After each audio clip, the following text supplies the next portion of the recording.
ప్రభువైన యేసుక్రీస్తు నామమున మీ అందరికీ శుభాభివందనములు తెలియజేసుకుంటున్నాం. జీసస్ న్యూ క్రియేషన్ మినిస్ట్రీస్ ద్వారా ఈ రీతిగా ప్రతిరోజు అనుదిన ఆహారమును మీతో పంచుకోవడానికి దేవుడిస్తున్నటువంటి కృపను బట్టి దేవునికి ఎనలేని కృతజ్ఞతలు. ప్రియమైన సహోదరి సహోదరుడా, అందరూ ఎలా ఉన్నారు? బాగున్నారా? దేవుని నామమును బట్టి మీ అందరూ బాగుండాలని మేము కోరుకుంటున్నాము. ఈ యొక్క వాక్యము ద్వారా అనేకులు బలపడుతున్నాము అని మాకు రెస్పాన్స్ ఇస్తున్న విధానాన్ని బట్టి ప్రభు నామానికి మహిమ కలుగును గాక. వాక్య ధ్యానంలోనికి మనం వెళ్దాము. కీర్తనలు 121:7-8 వచనాలు. ఏ అపాయమును రాకుండా యెహోవా నిన్ను కాపాడును, ఆయన నీ ప్రాణమును కాపాడును. ఇది మొదలుకొని నిరంతరము నీ రాకపోకలందు యెహోవా నిన్ను కాపాడును. ఆయన నిన్ను కాపాడుతాడు, నీ ప్రాణమును కూడా కాపాడుతాడు. ఈ దినాలలో బయటికి వెళ్ళిన వారు క్షేమంగా ఇంటికి తిరిగి వస్తారన్నటువంటి నమ్మకము లేని దినాల్లో మనం ఉంటున్నాం. మరి మనము మన కుటుంబాలు సజీవంగా ఉన్నాయి అంటే అది దేవుని కాపుదల మాత్రమే. ఈ భయంకరమైన దినాలలో కూడా దేవుని కాపుదల క్రింద మనం ఉంటున్నామంటే అది కేవలము దేవుని యొక్క కృప మాత్రమే.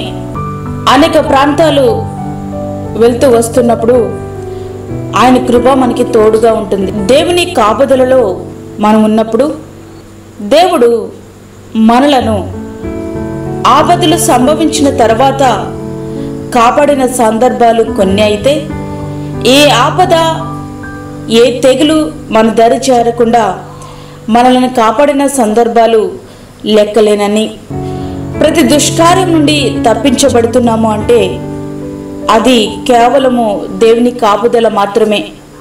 అంతేకాదు, ఈ జీవితం ముగించిన తర్వాత 2 శాశ్వతమైన స్థలాలు ఉన్నాయి.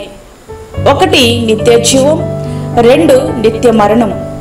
ప్రియ స్నేహితుడా, ప్రియ విశ్వాసి, నిత్య మరణములోనికి నీ ప్రాణము పోకుండా ఆయన నిన్ను కాపాడాలని ప్రయత్నం చేస్తూనే ఉన్నాడు. ప్రభు ప్రతి దుష్కార్యం నుండి నన్ను తప్పించి తన పరలోక రాజ్యమునకు చేరినట్లు నన్ను రక్షించును. యుగ యుగములు ఆయనకు మహిమ కలుగునుగాక. ఆమేన్. 2 తిమోతి 4:18 వచనం. ఈ లోకంలో మనము బాటసారులం, అనగా యాత్రికులం. మన జీవితమే నిరంతర ప్రయాణం. ఈ ప్రయాణంలో కొండలు, లోయలు, మెట్టలు అనగా శ్రమలు, శోధనలు, వేదనలు, సంతోషం, ఇంకా ఎన్నెన్నో అనుభవాలు. మన ప్రతి పరిస్థితి యందు ఆయన మనకు తోడయండి మన గమ్యమైన నిత్య రాజ్యానికి చేర్చడానికి ఆయన సిద్ధంగా ఉన్నాడు. ప్రియ స్నేహితుడా, ప్రియ విశ్వాసి, నీ జీవితము ముగించే సమయానికి నీ గమ్యం ఎటువైపు? నిత్య నరకమా, నిత్య జీవమా?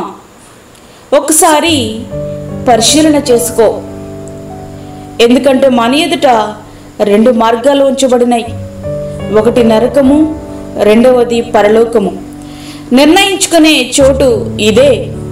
నిర్ణయించుకునే స్థలము ఈ భూమి మీదే. నిర్ణయించుకునే సమయము ఇదే. రేపు నీది కాదు. తరుణముండగానే నీవు సిద్ధపడు. తరుణముండగానే నీ హృదయాన్ని దేవునికివ్వు. వెలుగుండగానే నీ కుటుంబాన్ని చక్కబెట్టుకో. ఈ లోకంలో మనం యాత్రికులము, ప్రయాణికులము. మీకు ఒక విషయం తెలుసా? బస్సుల్లో కానీ ట్రైన్లో కానీ మనం ప్రయాణం చేయాలని వెళ్ళినప్పుడు మన ప్లేస్ కొరకు ముందుగా ఖర్చు నేస్తాం. ఎందుకంటే ఖర్చు వేసినటువంటి ప్లేసు మనదే అవిద్ది. కాబట్టి ఖర్చు వేసిన ఆ ప్లేస్లో ఎవరైనా కూర్చుంటే మనం ఒప్పుకోం. వాళ్ళు లేచే వరకు మనం ఊరుకోం. ఓకే, ఆ సీట్లో కూర్చుని ప్రయాణం చేస్తాం. మన స్టేషన్ మనకు వచ్చేస్తుంది, మనం దిగే ప్లేస్ మనకు వచ్చేస్తుంది. ఇంతవరకు ఈ ప్లేస్ నాది, ఈ ప్లేస్ నాది అని అనుకున్న మనమే ఆ ప్లేస్ను వదిలేసి ఆటోమేటిక్గా దిగిపోతాం. అనగా అది మనది అనే జ్ఞాపకం మనకి రాదు. అలాగే మన మరణ సమయం మనకి సమీపించినప్పుడు ఈ లోకంలో నాది నాది అన్నది ఏదీ నీతో రాదు. ఎందుకంటే ఈ లోకము శాశ్వతమైనది కాదు, శాశ్వతమైనది పరలోక రాజ్యం. అందుకే ఈ లోకంలో మనము ప్రయాణికులము, యాత్రికులము, నిరంతర ప్రయాణికులు. ఈ ప్రయాణంలో ఏ మార్గంలో వెళ్ళాలో నిర్ణయించుకునేది నీవే. నరకానిక, పరలోకానిక? ఒకసారి ఆలోచించుకో. గమ్యం చేర్చే దేవుని వైపు చూడు. ఆయన సహాయానికే వేచి ఉండు. ఆ రీతిగా మన జీవితాలు మనం సిద్ధపరచుకుందాం. అట్టి కృప ధన్యత దేవుడు మనకి అనుగ్రహించునుగాక. ఆమేన్. వాక్యమైనటువంటి ప్రేమైన సహోదరులారా, ప్రార్థనలో ఏకీభవించండి. పరిశుద్ధుడైన తండ్రి, ప్రేమగల యేసు ప్రభువా, మా యొక్క జీవితంలో మరి యొక్క దినాన్ని మాకు అనుగ్రహించారు. నీకు వందనాలు. ఈ దినమంతటికీ నీ సన్నిధిని మీరు మాతో ఉంచండి. నీ కృప, నీ కాపుదల మాకు దయచేయండి. ఈ సమయంలో వాక్యం ఉన్నటువంటి నీ బిడ్డలు ఏ మార్గాన్ని ఎంచుకోవాలో నిర్ణయించుకోవడానికి వారికి నీ కృప దయచేయండి తండ్రి.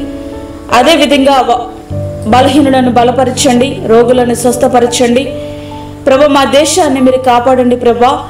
మా రాజకీయ నాయకులు నీతి న్యాయములతో పరిపాలించుటకు సహాయం ఇచ్చేయండి.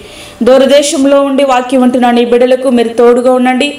నీ కాపుదల వారికి దయచేయండి నాయనా. నీకు స్తోత్రములు చెల్లించుకుంటున్నాను. అదేవిధంగా గర్భం లేని వారికి గర్భాన్ని మీరు తెరవండి ప్రభా. గర్భఫలము యెహోవా ఇచ్చు బహుమానమని ఆ యొక్క వాగ్దానము వారి జీవితంలో నెరవేరినట్లుగా సహాయం చేయండి. మాకు కాదు హో, మాకు కాదు, సమస్త మహిమ ప్రభావాలు మీకే ఆరోపించుకుంటూ యేసు పరిశుద్ధ నామమున అడిగి వేడుకుంటున్నాము తండ్రి. ఆమేన్. ఈ యొక్క వర్తమానంలో మీ బంధువులకు, మీ స్నేహితులకు షేర్ చేయండి. దేవుని సేవలో మీరు కూడా పాలుభాగస్తులు కండి. అదేవిధంగా మీ ప్రార్థన అవసరతలు మాకు తెలియచేయండి. మా ఫోన్ నంబర్ 9177377559. దేవుడి విమును మీ కుటుంబమును దీవించునుగాక. ఆమేన్. ఇట్లు దేవుని సేవలో మీ సహోదరి అన్నామణి సాల్మన్. మా ఛానల్ని సబ్స్క్రైబ్ చేయండి, షేర్ చేయండి, లైక్ చేయండి. దేవుడు మిమ్మల్ని దీవించునుగాక. ఆమేన్.